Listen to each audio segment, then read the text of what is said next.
Orient bell tiles studio से आप देख रहे हैं एबीपी न्यूज। न इधर न उधर, हर खबर की पूरी खबर, न लाग लपेट न खबरों में खोट। आप देख रहे हैं एबीपी रिपोर्ट। नमस्कार, मैं हूं आपके साथ चंदन सिंह। शुरुआत उन 4 खबरों से जो हम आपको विस्तार से दिखाने वाले हैं। दिल्ली धमाके की तेज हो गई है पड़ताल। फरीदाबाद के धौज गांव में चेकिंग अभियान चलाया गया। अल फलाह यूनिवर्सिटी की जांच में चौंकाने वाला खुलासा, 12 से ज्यादा कर्मचारियों के बयानों में विरोधाभास पाया गया है। कई डॉक्टर और स्टाफ गायब बताए जा रहे हैं। दूसरी बड़ी खबर होगी, जम्मू कश्मीर में खुफिया एजेंसियों ने अलर्ट जारी किया है। सर्दियों में दहशत फैलाने की कोशिश में हैं पाकिस्तानी आतंकी। सूत्रों का दावा है दिल्ली की तरह ही सुसाइड बम धमाके की प्लानिंग की जा रही है। फिर से व्हाइट कॉलर मॉड्यूल का इस्तेमाल कर सकते हैं आतंकी और उनके हैंडलर्स। तीसरी बड़ी खबर, टीएमसी विधायक हुमायूं कबीर के बाबरी मस्जिद बनाने वाले बयान पर तकरार। बीजेपी बोली हिंदुओं की भावना को ठेस पहुंचाने की कोशिश है। कांग्रेस ने कहा राजनीतिक फायदे के लिए मस्जिद का मुद्दा उठाना गलत है। चौथी खबर, दुबई में क्रैश हुए तेजस पर सियासत तेज हो गई है। अखिलेश यादव बोले मैं कुछ बोलूंगा तो कहेंगे देश के खिलाफ बोला। कांग्रेस ने पूछा जवाबदेही किसकी। बीजेपी ने पलटवार किया और कहा विपक्ष कर रहा है दुष्प्रचार, शहीद के घर पसरा है मातम। उत्तर प्रदेश के गोरखपुर से हादसे का ऐसा खतरनाक वीडियो सामने आया है जो सड़क पर रफ्तार वाली मुसीबत का जीता जागता सबूत है। इसके चलते एक तेज रफ्तार कार पिकअप वैन से टकरा गई। फिर वही हुआ जिसका डर था। बिल्कुल फिल्म स्टंट के अंदाज में कार कई बार पलटती चली गई। 100 की बेकाबू स्पीड से दौड़ती कार ने पहले पिकअप को टक्कर मारी। पिकअप तो जोरदार टक्कर से ढलान की वजह से नीचे की ओर चली गई, लेकिन कार कई बार पलटी और फिर सीधी हो गई। जोरदार टक्कर से पिकअप में रखा सारा सामान फ्लाईओवर पर इधर उधर बिखर गया। बताया जा रहा कि बोलेरो का ड्राइवर गाड़ी वहां खड़ी करके फरार हो गया। यह हादसा बताता है कि गाड़ियां भगाइए लेकिन काबू रफ्तार में, ताकि हाहाकार से बचा जा सके, जीवन बचाए जा सके।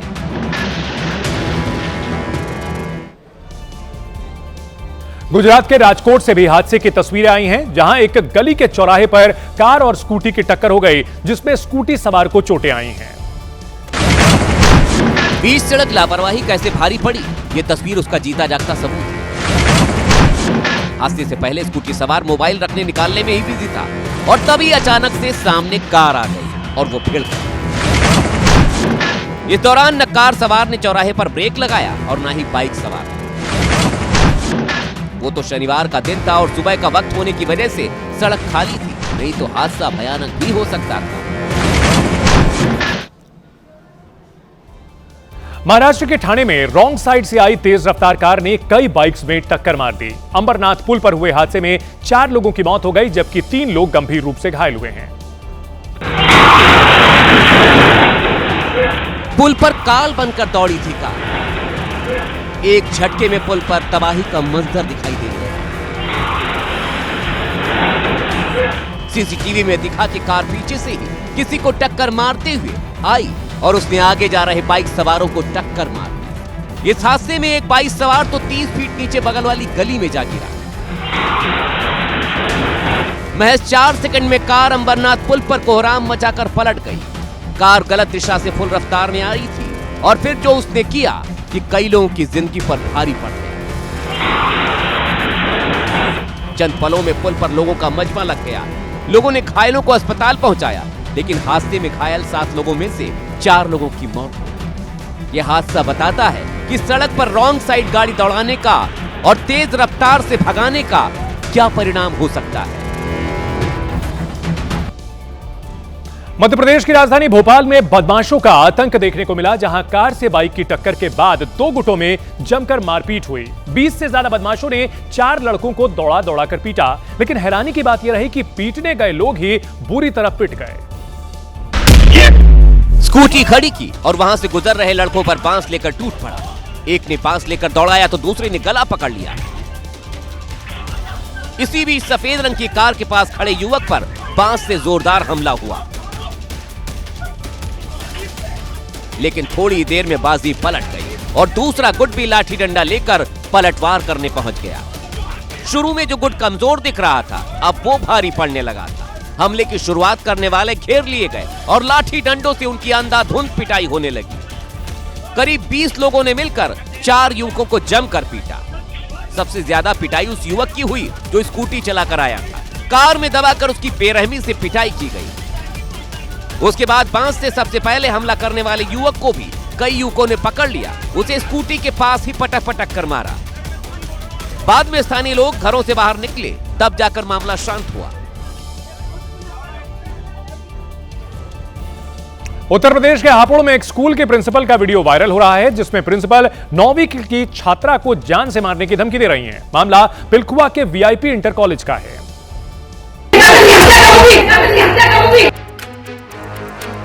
बौखलाई हुई, धमकाती हुई ये मैडम प्रिंसिपल के जिम्मेदार पद पर तैनात हैं, लेकिन भाषा गुंडों वाली है। जो करना वो कर लीजिए। तो आप ऐसे ही मारेंगी, आप ऐसे ही मारेंगी, आप ऐसे ही मारेंगी।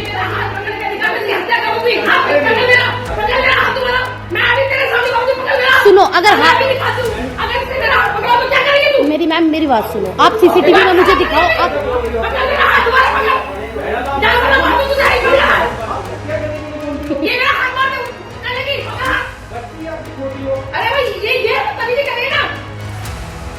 ये सब कुछ छात्रा के परिजनों के सामने हुआ। हालांकि अभी तक आरोपी प्रिंसिपल पर किसी भी तरह की कोई कार्रवाई नहीं हुई।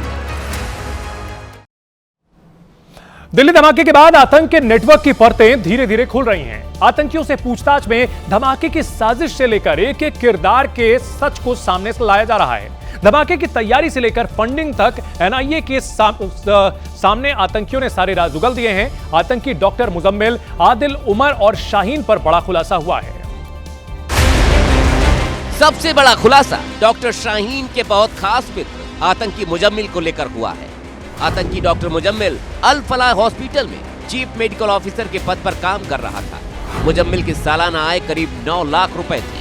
2021 में मुजम्मिल अपने दोस्त मुफ्ती इरफान की वजह से आतंकी गतिविधियों में शामिल हुआ। दिल्ली ब्लास्ट के बाद आतंकी डॉक्टर मुजम्मिल को फरीदाबाद से गिरफ्तार किया गया था। जब मुजम्मिल को गिरफ्तार किया गया तो उसके पास से हथियार, गोला बारूद, केमिकल पाउडर, टाइमर, रिमोट और आईईडी के पुर्जे बरामद हुए थे।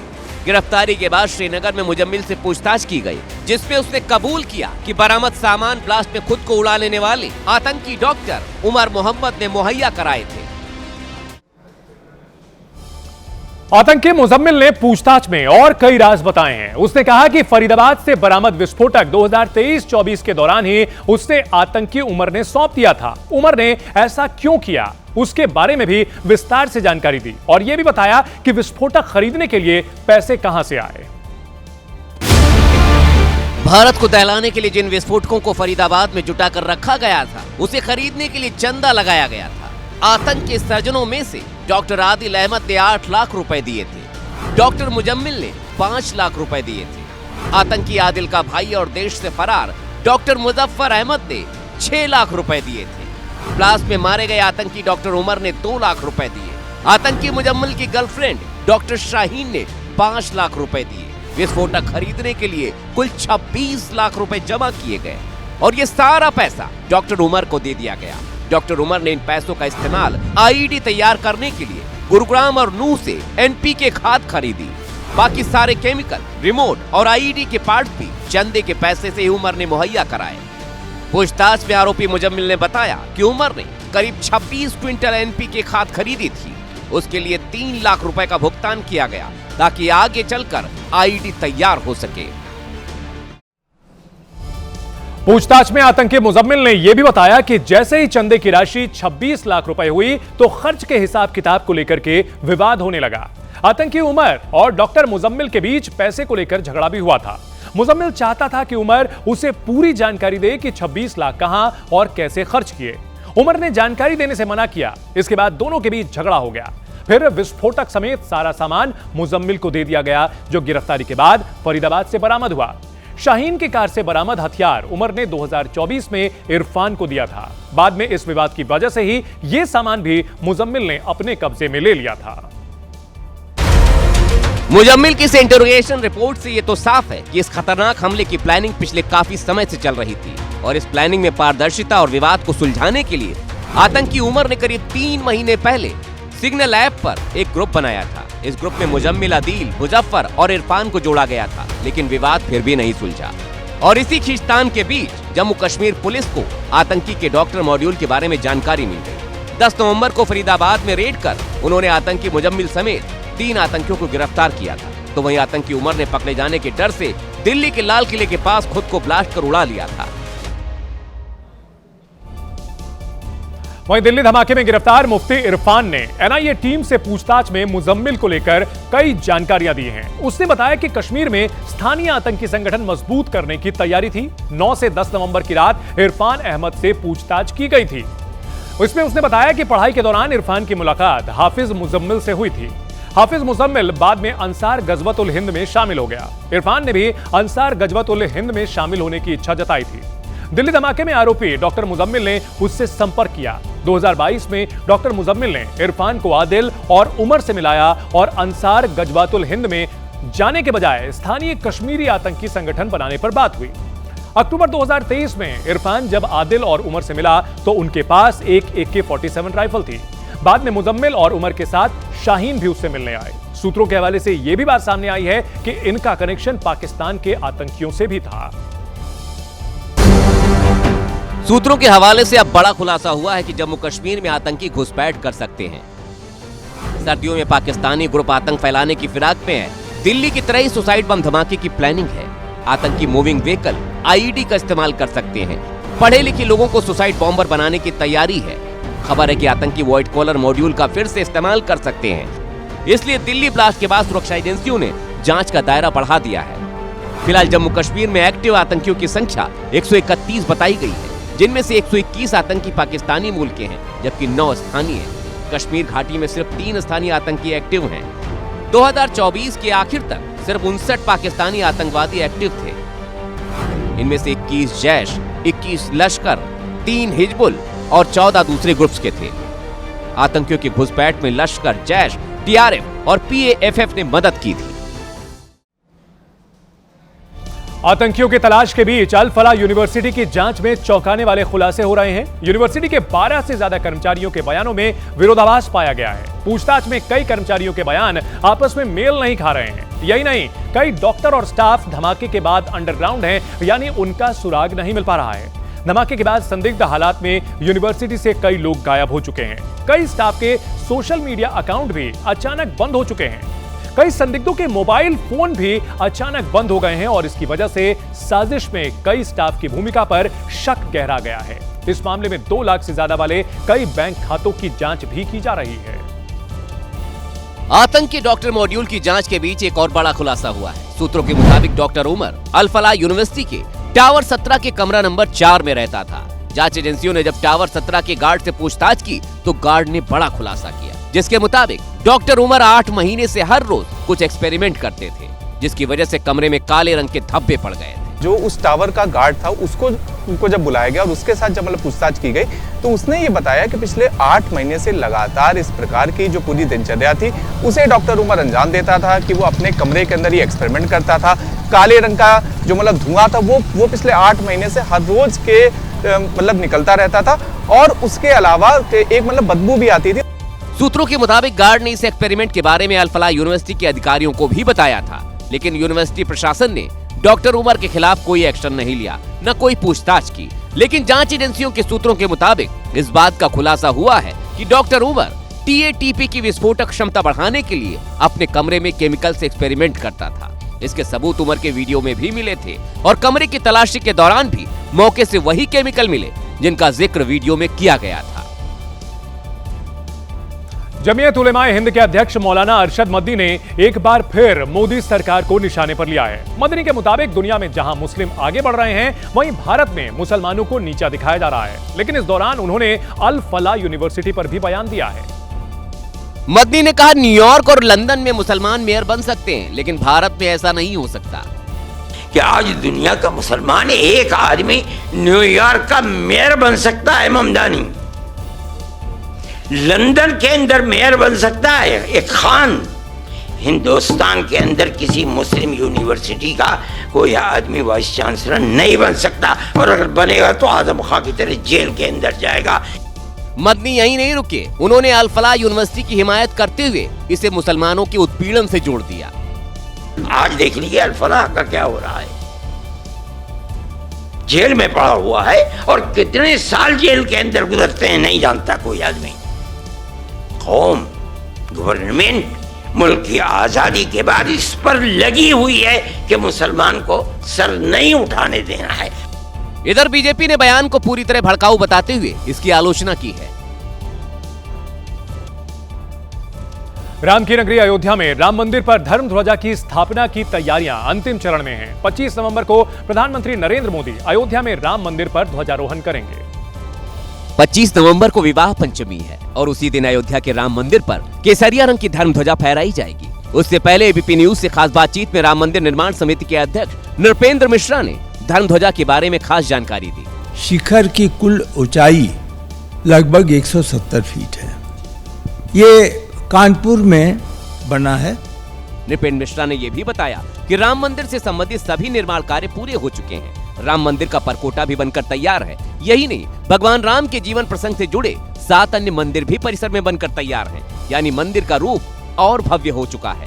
यह पताका जो है वह मैकेनिकली और रोप के ज्वाइंट एफर्ट से, जो कि वहां पर आदरणीय प्रधानमंत्री जी उस रोप को खींचेंगे तो वह पताका नीचे से 165-170 फीट से भी ऊपर जाएगा। नृपेंद्र मिश्रा ने बातचीत में यह भी बताया कि जब वो पीएम मोदी को न्योता देने गए थे, उस वक्त मंदिर में निर्माण कार्य पूरा होने की जब उन्हें जानकारी दी तो पीएम मोदी बहुत खुश हुए और उन्होंने इसका स्वागत किया। माना जा रहा है कि ये जो ध्वज यहां लगाया गया है ये रघुवंश की मर्यादा को दिखाने वाला है और साथ ही साथ इसमें और भी कई खासियत हैं। और इसके बारे में समिति के अध्यक्ष नृपेंद्र मिश्रा ने जो जानकारी दी है उसके मुताबिक इसमें पैराशूट में इस्तेमाल होने वाली सामग्री का इस्तेमाल किया गया है। ये ध्वज बेहद खास है, इसमें केसरिया रंग का इस्तेमाल किया गया है और ये इतना मजबूत है कि इसे तूफान में भी कोई इसे नुकसान नहीं पहुंचेगा। केसरिया रंग का ये ध्वज रघुवंश की मर्यादा को दिखाता है, सूर्यवंश की मर्यादा को दिखाता है और सूर्यवंश की झलक इसमें नजर आती है। कोविदार वृक्ष और ओम की छवि इस ध्वजा में अंकित की गई है। रघुवंश की परंपरा में इसका बेहद खास स्थान है। ग्रंथों में कोविदार वृक्ष का उल्लेख किया गया है। बेहद खास है यह ध्वज और इसकी तैयारियां अब पूरी हो चुकी हैं। बिहार में नीतीश कुमार ने गृह मंत्रालय क्यों छोड़ा, इसका जवाब अभी तक ढूंढा जा रहा है। एक तरफ जहां एनडीए के सहयोगी दल भी हैरान हैं, तो वहीं विरोधी दल इसे बीजेपी की चाल बता रहे हैं। गृह मंत्रालय सम्राट चौधरी को दिए जाने से जीतन राम मांझी भी हैरान हैं। कुछ कहा नहीं जा सकता है, एडजस्टमेंट की बात है। अभी तक हम लोग यही जानते रहे हैं कि ये विभाग अपने पास चीफ मिनिस्टर रखते हैं। उधर कांग्रेस कह रही है कि नीतीश कुमार ने बीजेपी के सामने सरेंडर कर दिया है। समझ में आता है कि अब बिहार की स्थिति क्या होगी। कुछ दिनों के बाद भारतीय जनता पार्टी नीतीश कुमार को मुख्यमंत्री के पद से हटा करके अपना मुख्यमंत्री बैठाएगी। इस बीच सम्राट चौधरी ने अपराधियों को सख्त चेतावनी दी है। अपराधी के लिए ये बिहार नहीं है, बिहार से बाहर ही अपराधी को जाना होगा। इस मुद्दे पर सियासत कुछ दिनों तक चलती रहेगी, लेकिन गृह विभाग संभालना सम्राट चौधरी के लिए किसी अग्नि परीक्षा से कम नहीं है। देश के कई राज्यों में बीएलओ यानी बूथ लेवल ऑफिसर्स की मौतों पर अब सवाल उठने लगे हैं। यहां तक कि लगातार बढ़ रहे मामलों से चुनाव आयोग भी अब टेंशन में आ गया है। सुसाइड का एक मामला पश्चिम बंगाल के कृष्णानगर से आया है, जहां बूथ लेवल ऑफिसर रिंकू तरफदार ने फंदे से लटक कर अपनी जान दे दी। पुलिस को घर से एक सुसाइड नोट भी मिला है, जिसमें काम के दबाव और मानसिक प्रताड़ना का जिक्र है। परिजनों के मुताबिक रिंकू रात में एकदम नॉर्मल थी और सुबह से तनाव में थी। टीएमसी ने जहां एसआईआर को तुरंत रोकने की मांग की है, वहीं अखिलेश यादव ने भी चुनाव आयोग की कार्यप्रणाली पर गंभीर सवाल उठाए हैं। बीएलओ बड़े पैमाने में परेशान है कि करें क्या, ट्रेनिंग नहीं होना, उनका पूरी तैयारी से नहीं काम करना, और उनपे अब क्योंकि दबाव बन गया है, दबाव बनाया जा रहा है और जैसे जैसे टाइम कम बचेगा तो दबाव और बढ़ेगा। देश भर के अलग अलग जिलों से बीएलओ सुसाइड के 12 से ज्यादा मामले सामने आ चुके हैं, लेकिन चुनाव आयोग ने मामले पर अभी तक चुप्पी साध रखी है। ममता बनर्जी के विधायक ने बाबरी मस्जिद का जिन्न बाहर निकाला तो बीजेपी के नेता भड़क गए। पश्चिम बंगाल में बीजेपी के नेताओं ने हुमायूं कबीर को सीधी चुनौती दी है। बीजेपी के नेता कह रहे हैं जहां जहां बाबर के नाम पर मस्जिद बनेगी वहां वहां मंदिर बनाया जाएगा। कहीं बाबरी मस्जिद बनता है तो मंदिर वहीं बनाएंगे और रामलला को फिर से लाएंगे, सीधी बात है। ये बाबर कौन था? यहाँ बाबरी मस्जिद क्यों होगा? बीजेपी के विधायक ने कहा कि टीएमसी के नेता धर्म की राजनीति कर रहे हैं। टीएमसी वाले हमारे मुसलमान भाई बहन के लिए क्या काम किए हैं? ममता बनर्जी जो मुस्लिम वोट को व्यवहार किए, मुस्लिम को यूज किए, उनके लिए क्या काम किए हैं? कुछ लोग कह रहे हैं कि जिस तरह बीजेपी मंदिर के जरिए हिंदू वोटर्स को रिझाने की कोशिश करती है, वही काम टीएमसी के नेता मुसलमानों को रिझाने के लिए अब कर रहे हैं। बाबरी मस्जिद बनाने का ऐलान पश्चिम बंगाल में हुआ और इसका असर दिल्ली तक देखा गया। बीजेपी की तरफ से बयान जारी हुआ और ममता बनर्जी को घेरा गया। बयान देने के लिए बीजेपी के प्रवक्ता गौरव भाटिया आए और उनके निशाने पर सीधे सीधे ममता बनर्जी थी। ये जो दोहरा रवैया है ममता बनर्जी जी का, ये बिल्कुल स्पष्ट हो गया है और उल्टी गिनती की शुरुआत हो गई है। पश्चिम बंगाल की जनता ममता बनर्जी को सबक सिखाने वाली है। वहीं कांग्रेस कह रही कि अगर बीजेपी को यह गलत लग रहा है तो उसे मीडिया में बयानबाजी करने के बजाय कोर्ट जाना चाहिए। मीडिया में आप सिर्फ इसलिए आते हैं कि आपको हिंदू मुसलमान करनी है, यही तो बात है। किसी की मस्जिद बन रही है, बनने दीजिए। अगर कोई विवाद है तो उस पर बात कीजिए ना। अभी तो यह विवाद प्रवक्ताओं की जुबान पर है। आने वाले दिनों में यह मुद्दा बड़े बड़े नेताओं के भाषण में भी सुनाई देगा। दुबई एयर शो में तेजस फाइटर जेट के क्रैश में विंग कमांडर नमांश सियाल की शहादत से पूरा देश गमगीन है। इस बीच नमांश सियाल का एक और वीडियो सामने आया है। ये तस्वीर 16 नवंबर की है। मौका दुबई एयर शो में भारत मंडपम के पवेलियन के उद्घाटन का था। तब विंग कमांडर नमांश सियाल रक्षा राज्य मंत्री संजय सेठ से मुलाकात करते नजर आए। उनके चेहरे पर एयर शो को लेकर एक उत्साह था। उत्साह आत्मनिर्भर भारत के संकल्प और वायुसेना के पराक्रम को खाड़ी देश के आसमान में उकेरने का।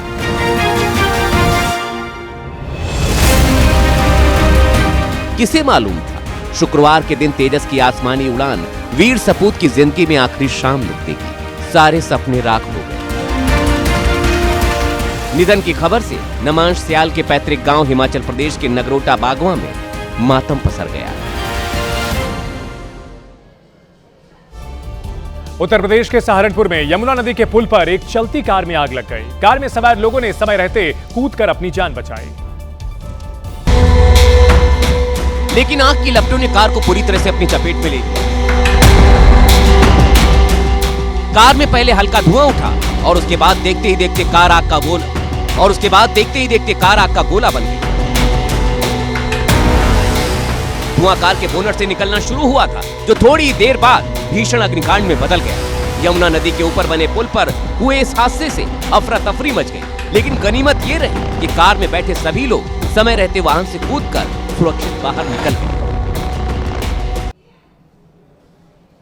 हिमाचल प्रदेश से ऐसी तस्वीर सामने आई है जिसने सिस्टम की पोल खोल करके रख दी है। शिमला में अचानक सड़क धंस गई और गड्ढे में बस में चढ़ रही बच्ची जा गिरी। ये विकास के दावों को मुंह चिढ़ाने वाली तस्वीर है। रास्ते से गुजर रही एचआरटीसी की सरकारी बस अचानक गड्ढे में धंस गई। हादसा तब हुआ जब बस खड़ी थी और सवारियां चढ़ रही थी। उसी समय एक छात्रा का बैलेंस बिगड़ा और बच्ची गड्ढे में जा गिरी। इसके बाद तो अफरा तफरी मच गई। रस्सी की मदद से बच्ची को बाहर निकाला गया। स्थानीय लोग इस गड्ढे के लिए एनएचएआई के काम को जिम्मेदार मान रहे हैं। राजस्थान की जयपुर पुलिस ने साइबर अपराध के खिलाफ बड़ी कार्रवाई करते हुए एक फर्जी कॉल सेंटर का भंडाफोड़ किया है। पुलिस के मुताबिक यह गिरोह अब तक लाखों डॉलर की धोखाधड़ी कर चुका है। मालवीय नगर और प्रतापनगर इलाके में चलाए जा रहे 2 कॉल सेंटर से पुलिस ने 49 पुरुषों और 11 महिलाओं समेत कुल 60 लोगों को गिरफ्तार किया है।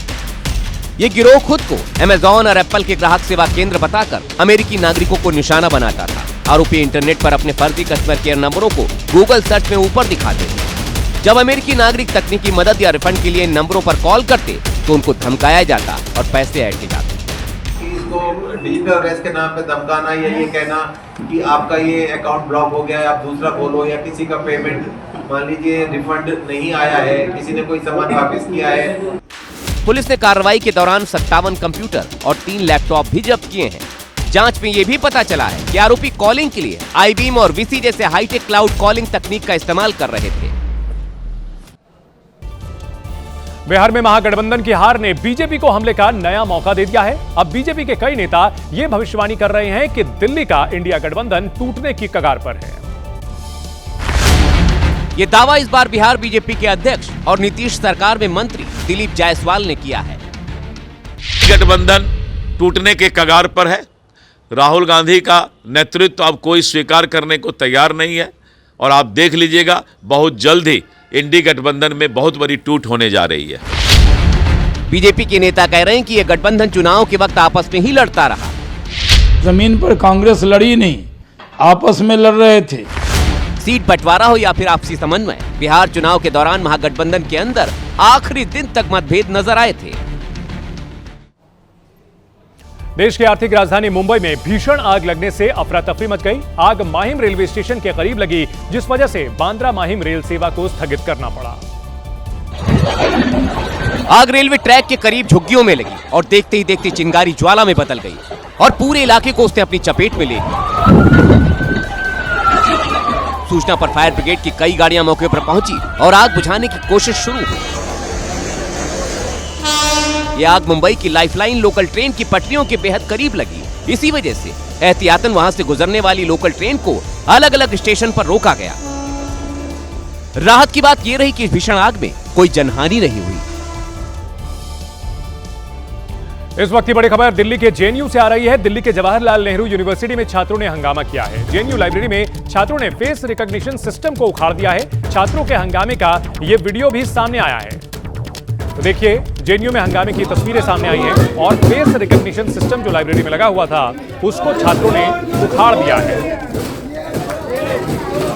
तो फेस रिकॉग्निशन सिस्टम का विरोध कर रहे हैं छात्र, इस टेक्नोलॉजी का विरोध कर रहे हैं और इसी वजह से यहां पर जो मशीनें लगाई गई थी फेस रिकॉग्निशन सिस्टम के लिए, उन्हें उखाड़ दिया गया है। जेएनयू जो कि अलग अलग कारणों की वजह से सुर्खियों में रहता है, इस बार यहां छात्रों का विरोध फेस रिकॉग्निशन सिस्टम लगाने को लेकर था। महाराष्ट्र के पुणे में एक गांव के लोग तेंदुए से डरे हुए हैं। यह तेंदुआ आए दिन लोगों पर हमला कर रहा है, लेकिन अब तक लोगों ने तेंदुआ का इलाज अब खुद से निकालने का फैसला किया है। ये लोग अपने गले में जो चीज बांध रहे हैं उसके चारों तरफ बड़ी बड़ी कीलें लगी, क्योंकि तेंदुए अक्सर गले पर हमला करते हैं और अगर तेंदुए ने इनके गले को दबोचने की कोशिश की तो वो लहूलुहान हो जाएगा।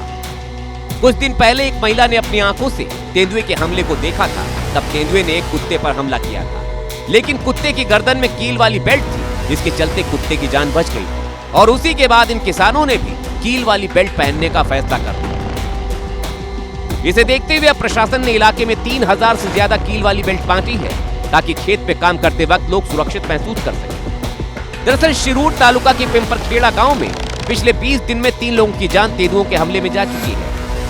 लगातार बढ़ रहे खतरे के बीच अब गांव के लोगों ने सेल्फ डिफेंस के लिए अनोखा तरीका निकाल लिया है, जिसकी चर्चा हर तरफ हो रही है। प्रशासन भी मानता है कि पिछले कुछ समय से तेंदुए के हमले के मामलों में बढ़ोतरी हुई है। प्रशासन की टीम भी गांव में तैनात है। कुछ तेंदुओं को पकड़ा भी गया है, लेकिन इनकी संख्या इतनी ज्यादा है जिसके आगे प्रशासन भी मजबूर है। बरेली में मौलाना तौकीर रजा के करीबी मोहम्मद आरिफ की अवैध संपत्ति पर बुलडोजर का एक्शन देखने को मिला, जहां बुलडोजर ने आरिफ की 16 दुकानें और 3 मंजिला शोरूम को मिट्टी में मिला दिया। जैसे ही बीडीए की कार्रवाई शुरू हुई, आसपास के इलाकों में अफरा तफरी और दहशत फैल गई। बीडीए की टीम के मौके पर पहुंचते ही पुलिस ने पूरे क्षेत्र को चारों ओर से घेर लिया, ताकि बुलडोजर की कार्रवाई में कोई रुकावट न आए।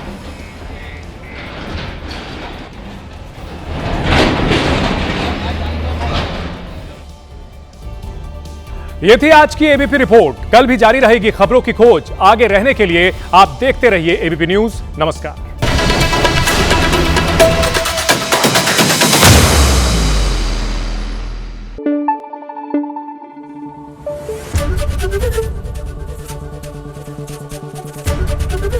एबीपी न्यूज आपको रखे आगे।